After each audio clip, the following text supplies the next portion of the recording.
ભર શિયાળે દક્ષિણ ગુજરાતના વાતાવરણમાં આવ્યો પલટો. વલસાડ, ડાંગ સહિત વિસ્તારોમાં હળવો વરસાદ. માવઠાથી ખેડૂતોનો શિયાળુ પાકને થઈ શકે અસર.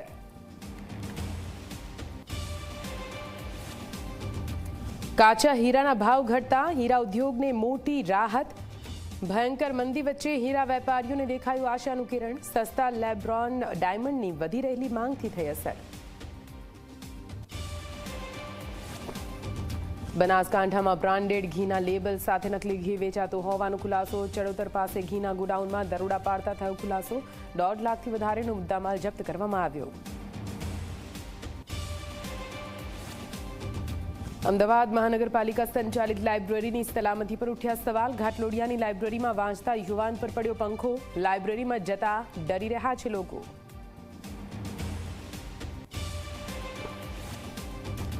નવસારીના બિલીમોરામાં તસ્કરો થયા બેફામ. ગાડીનો કાચ તોડી 4 લાખથી વધુની રોકડની ચોરી. બેંકમાંથી રોકડ ઉપાડીને જતા વેપારીને બનાવ્યા નિશાન.